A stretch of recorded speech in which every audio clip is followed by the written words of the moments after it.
So you would tend to be more likely to subordinate to people around you when you feel guilty about something. When we have these impulses of guilt, moments of making mistakes, we want to sort of compensate for that. We're like, okay, I did this, blah, blah, blah. But it will also come along with an unconsciousness that will just simply be like, yes, whatever you ask, just relieve me from this guilt that makes me, like Uriel described, socially undesirable and so forth. So just relieve me, please, from the guilt. Guilt is like a mask that we assume a value, but actually we don't assume it. We say, yeah, I'm so sorry for being dishonest. But you know you'll be dishonest next time. I'm so sorry for shouting, but I will shout next time.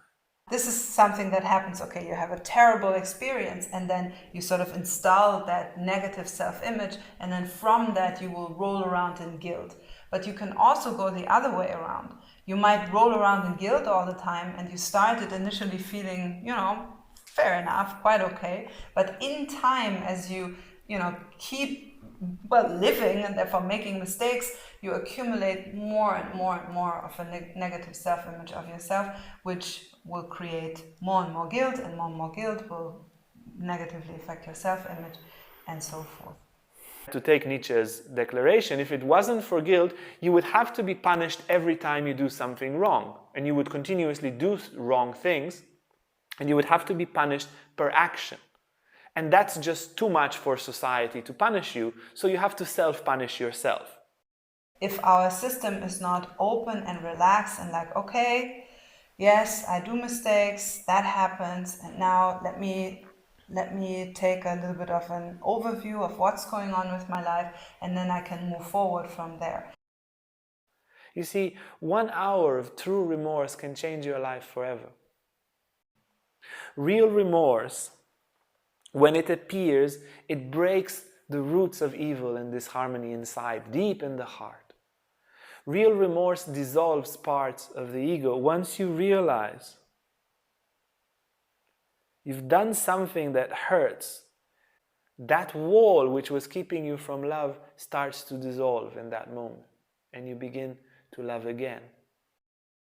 We will aim in these 7 sessions to find the balance point, to have the correct ideal to aspire to, and then the tools step by step, and methods and exercises and diagrams and whatever, to match that ideal. To find the place and to describe that ideal shortly is to find and essentialize the self-correcting power of guilt, which is the good thing, and have it free from the self-sabotage, from the pressure, from the stress, from the self-hate, from the lack of self-worth which comes with it.